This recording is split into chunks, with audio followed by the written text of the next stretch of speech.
Social media calling कार्यक्रम में आप सभी दर्शकों का तहे दिल से स्वागत। आज पूरा विश्व सोशल मीडिया के माध्यम से एक सूत्र में बंधा हुआ है। चंद सेकंडों में ही सूचनाओं का आदान प्रदान हो जाता है। हैशटैग ट्रेंड करने लगता है और कई बार कुछ इस तरह के हैशटैग भी ट्रेंड करने लगते हैं जिनकी जरूरत भी नहीं होती है। बहरहाल सोशल मीडिया का सकारात्मक और नकारात्मक दोनों ही पहलू है। अगर हम सकारात्मक पहलू की बात करें तो ये कितना स्ट्रांग है, कितना मजबूत है, ये देखने को मिला जब प्रधानमंत्री नरेंद्र मोदी के द्वारा वंदे मातरम गीत का 150 वर्ष पूरा होने पर उन्होंने आह्वान किया। युवाओं से लेकर सभी ने इस आह्वान को आत्मसात किया है और तेजी के साथ ये आगे बढ़ रहा है और 300 मिलियन से ज्यादा व्यूज अब तक इसे मिल चुके हैं।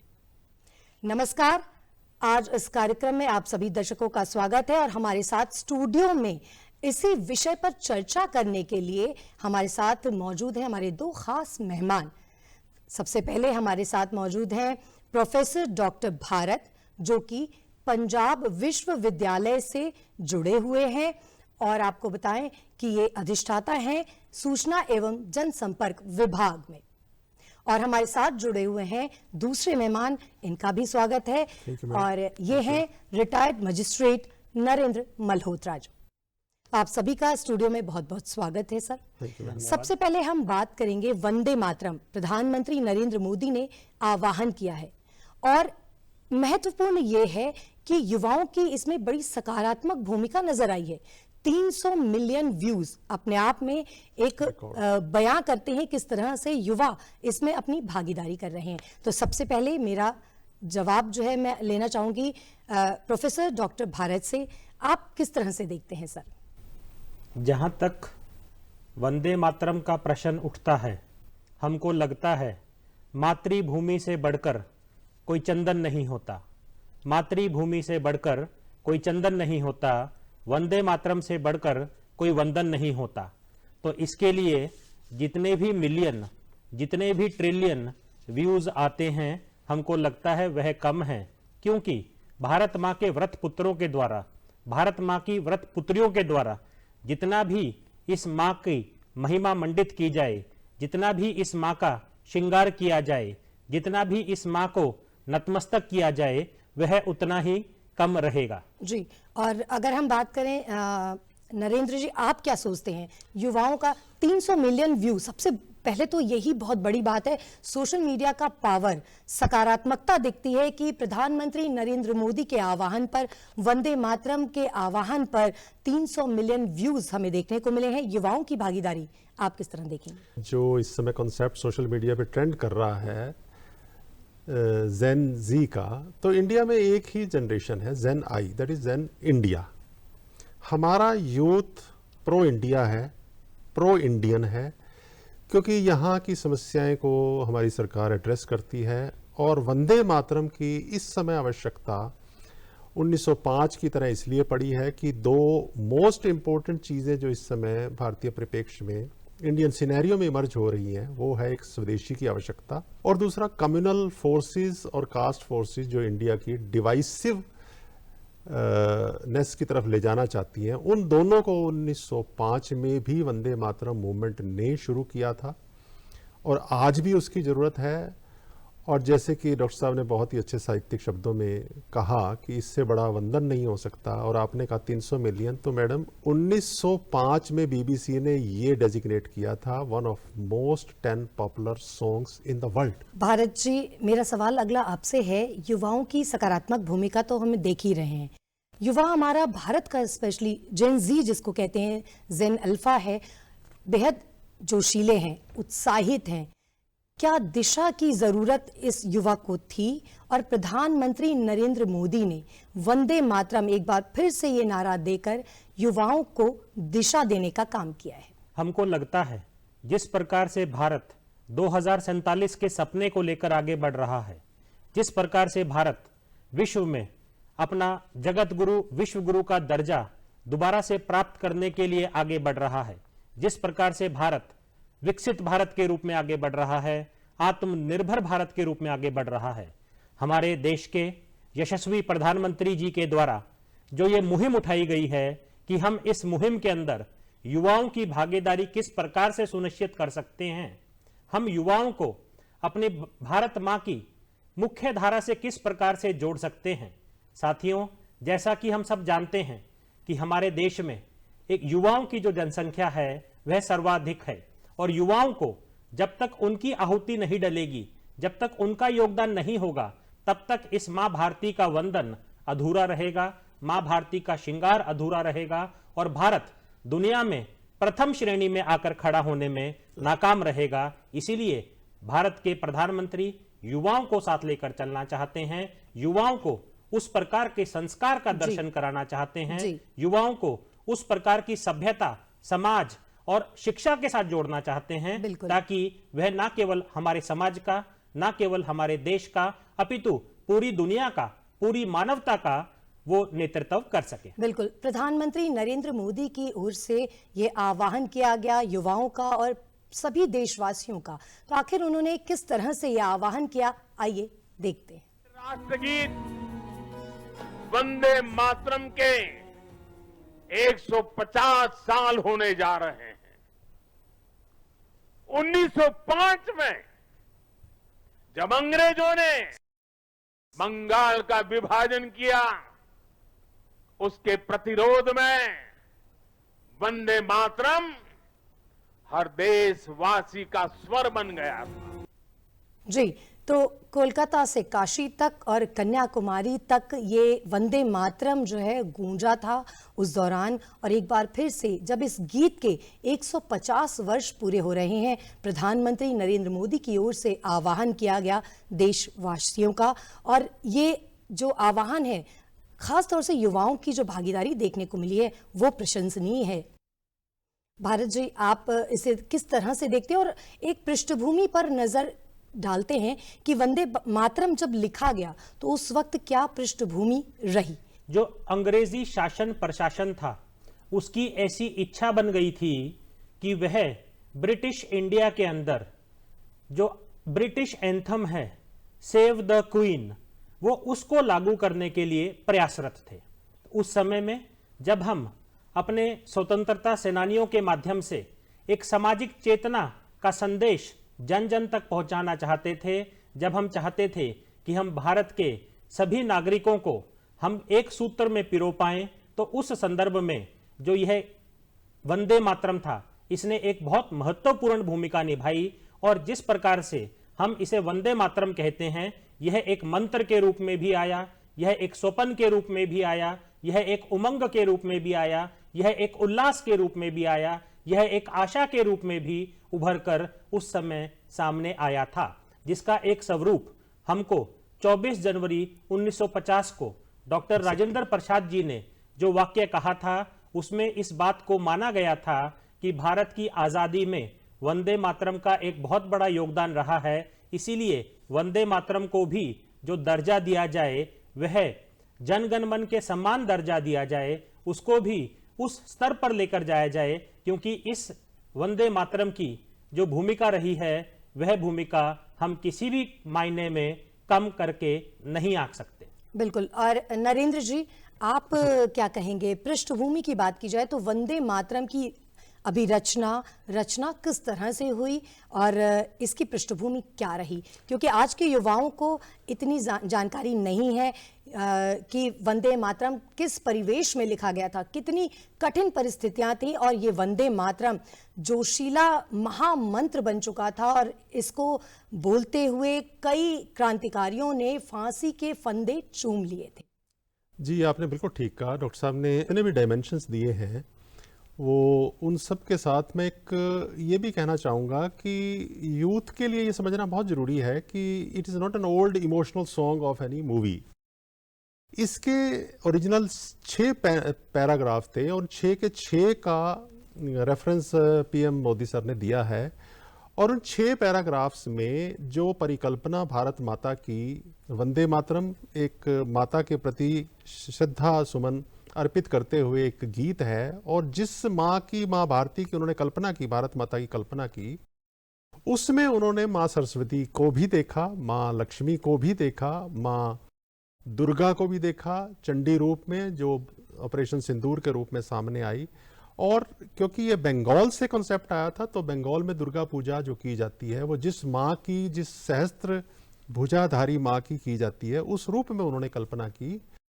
और उसमें सस्य श्यामलाम सुजलाम सुफलाम, उन्होंने एक ऐसे भारत का चित्रण वास्तविक फैक्चुअली किया है जिसमें हमारी लैंड प्रॉस्परस है, हमारे पास मिनरल्स हैं, हमारे पास वाटर्स हैं, हमारे पास रिसोर्सेज हैं, हमारे पास मिलिट्री स्ट्रेंथ है।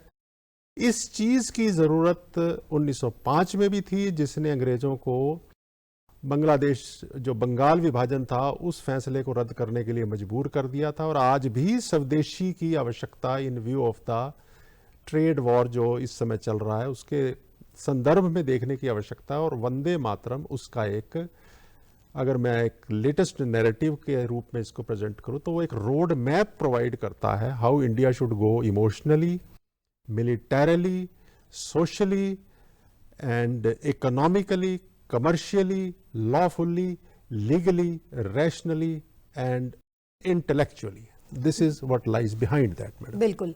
और अगर इस महामंत्र की बात की जाए, वंदे मातरम ये महामंत्र बन चुका था और ब्रिटिश सरकार की चूलें इस महामंत्र ने हिला दी थी। और इस महामंत्र की मनोवैज्ञानिक मनोबल की बात किया जाए तो अगर कहा जाए मनोबल बढ़ाने वाला देशभक्ति का हार्मोन, तो ये अतिशयोक्ति नहीं होगा। तो डॉक्टर भारत, आप क्या कहेंगे? हमको वो पंक्ति ध्यान आती है जिसमें प्रधानमंत्री हमारे देश की जनता को संबोधित करते हुए कहते हैं, सौगंध मुझे इस मिट्टी की, सौगंध मुझे इस मिट्टी की, मैं देश नहीं झुकने दूंगा, मैं देश नहीं मिटने दूंगा। हमको ऐसा लगता है जब प्रधानमंत्री इस प्रकार से संबोधित करते हैं तो वह न केवल आज के युवाओं को, अपितु आज के बुजुर्गों को, आज के किसान को, आज के जवान को, आज इस समाज के हर वर्ग को अपने साथ लेकर चलना चाहते हैं। जिस प्रकार से हमारा ध्येय वाक्य रहा है, जिस प्रकार से हमारी संस्कृति, हमारा संस्कार हमको बात कहता है, सर्वे भवन्तु सुखिना, सर्वे सन्तु निरामया, सर्वे भद्राणि पश्यन्तु मां कश्चित दुख भाग भवेत, जिससे हमारा अभिप्राय यह निकलता है कि समाज का हर वर्ग खुश रहे, समाज का हर वर्ग स्वस्थ रहे और समाज का हर वर्ग अपनी आहुति दे, अपना योगदान दे। तो प्रधानमंत्री इसी चेतना को इस युवा पीढ़ी के अंदर, इस समाज के हर वर्ग के अंदर जगाना चाहते हैं। जिस प्रकार से हमने देखा कि आज का युवा कई बार बाहर जाने के लिए ललाहित रहता है, कई बार हम उसको ब्रेन ड्रेन के रूप में देखते हैं, कई बार हमें ऐसा देखने को मिलता है कि हम विदेशी सैर सपाटे पे घूमने के लिए जाते हैं। तो चाहे वह शिक्षा के लिए हो, चाहे रोजगार के लिए हो, चाहे घूमने के लिए विदेश में जाने की बात हो, हमको लगता है वंदे मातरम का जो ये गीत है, ये हमें संदेश देता है कि इस माँ भारती के अंदर हर प्रकार का सौंदर्य है, हर प्रकार का संस्कार है। इसकी मिट्टी से जो खुशबू आती है, इसकी मिट्टी की जो सुगंध है, वो हमें ना केवल संस्कार देगी बल्कि हमारी सभ्यता से जोड़ेगी, हमारी जड़ों से हमको जोड़ के रखेगी। और तभी हम फल पाएंगे, तभी हम फूल पाएंगे, तभी हम खिल पाएंगे। बिल्कुल, सर्वे भवन्तु सुखिना, बहुत ही सुंदर शब्दों में इसका आपने वर्णन किया है। नरेंद्र जी, आप किस तरह से इसे देखेंगे? मनोबल वंदे मातरम बोलने के बाद एकदम से बढ़ जाना, और आज भी, आज के परिवेश में भी देखें, परिवेश में तो वंदे मातरम जब भी बोला जाता है, ये एक सिर्फ नारा नहीं है, महामंत्र है, और जोशीलापन वो महसूस होता है वंदे मातरम बोलने के बाद।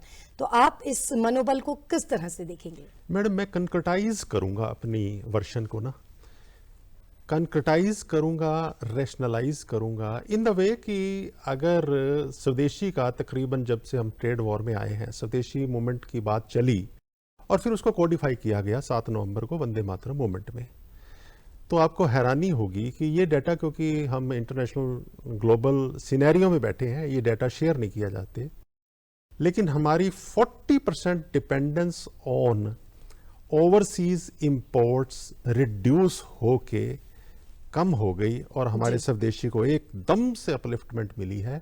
और इंडिया जो दिख रहा था कि अब वो बार्गेनिंग पोजीशन में नहीं है, फिर से इस गीत के कारण, इस नए अध्याय के कारण, इस पुराने अध्याय के रूपन के कारण जो दोबारा से उभर के आया है, जो डॉक्टर साहब ने कहा, हमें मनोबल मिला है, संबल मिला है, यूथ को उठने का मौका मिला है, और जो वो उनका जो लव था ना फॉर ओवरसीज वाटर्स, उसमें भी कमी आई है, क्योंकि अब हमारा जो वोकल फॉर लोकल का जो सिनेरियो है वो इमर्ज कर रहा है, और भारत एक नई रीडबल्ड स्ट्रेंथ के साथ विदेशों के साथ डील कर रहा है कि ये गिरा पड़ा नहीं है, इसमें अपनी सेल्फ स्ट्रेंथ बहुत है। जिस तरह से नरेंद्र जी आपने बताया कि दोहरी जो ताकत है उसके साथ भारत उभर कर आया है प्रधानमंत्री नरेंद्र मोदी के नेतृत्व में।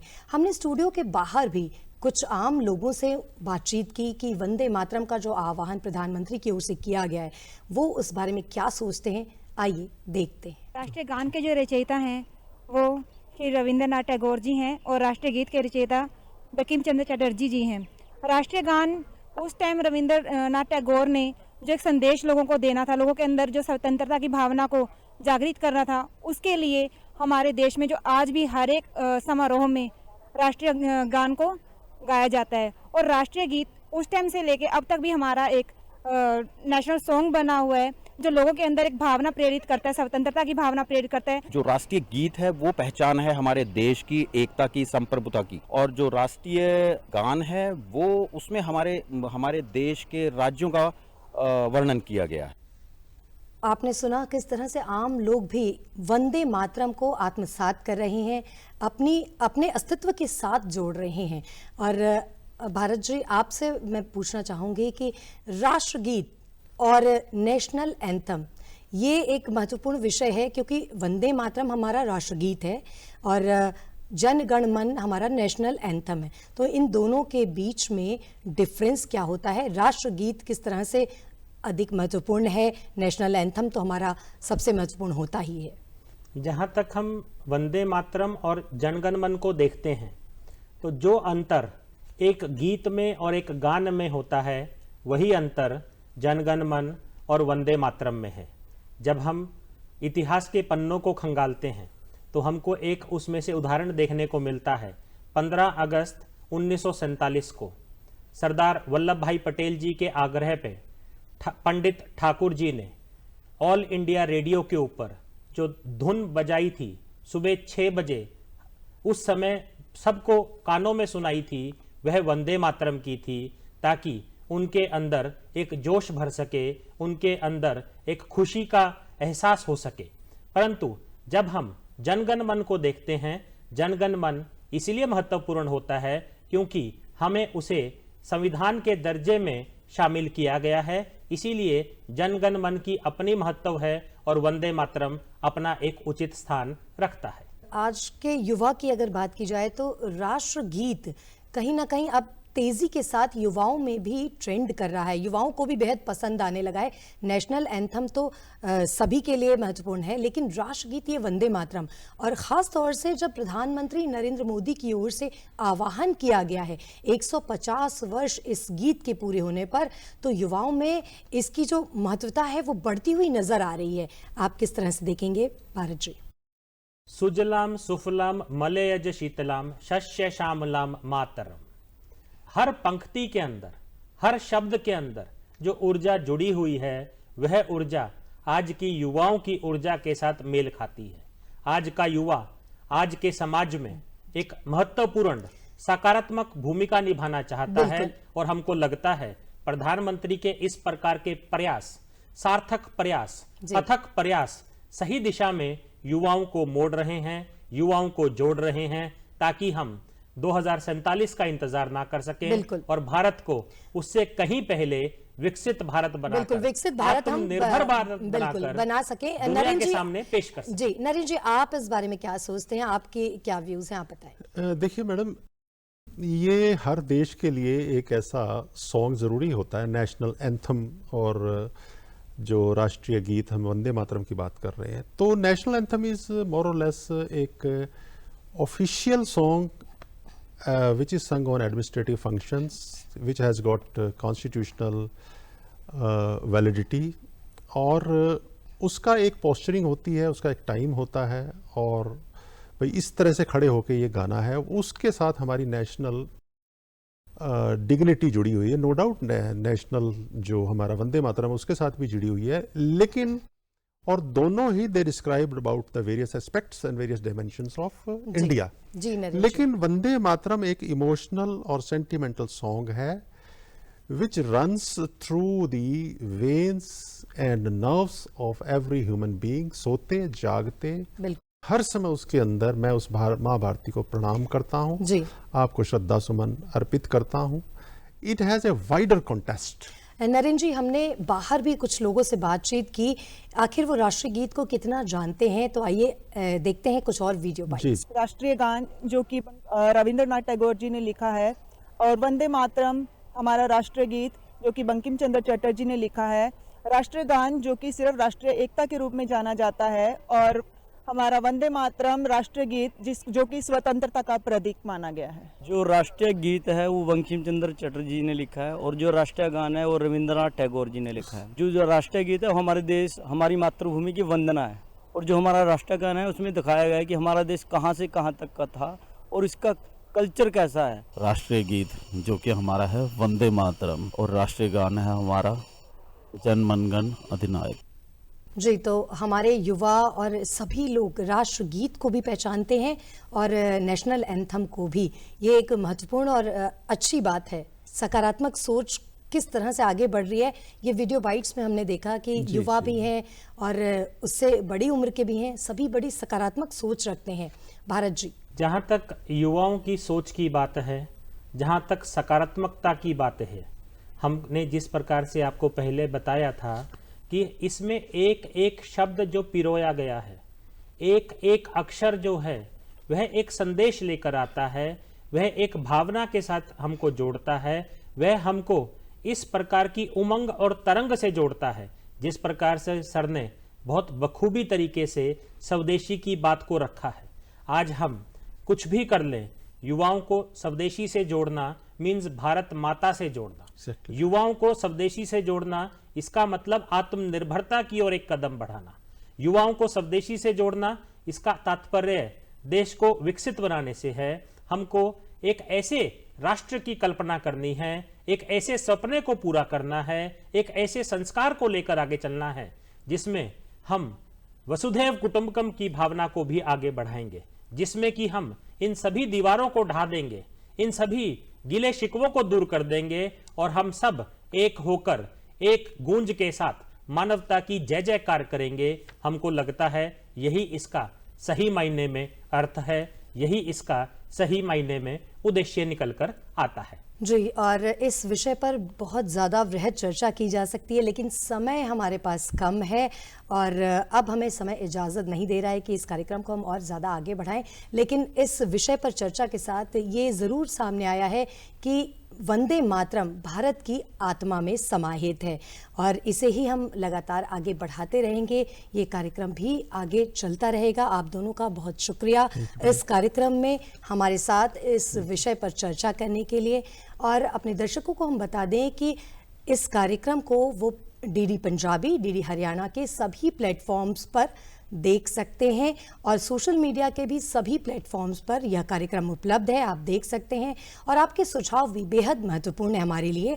इस कार्यक्रम को और कैसे बेहतर बनाया जा सकता है, इसके लिए आपके सुझाव भी बेहद ज़रूरी हैं। तो आप hopchandigarh@gmail हरियाणा आप भेज सकते हैं, जिस पर हम आपके सुझाव को आमंत्रित कर रहे हैं और हम इस कार्यक्रम को और बेहतर बनाने की कोशिश करेंगे। आप सभी दर्शकों का तहे दिल से बहुत बहुत धन्यवाद। धन्यवाद।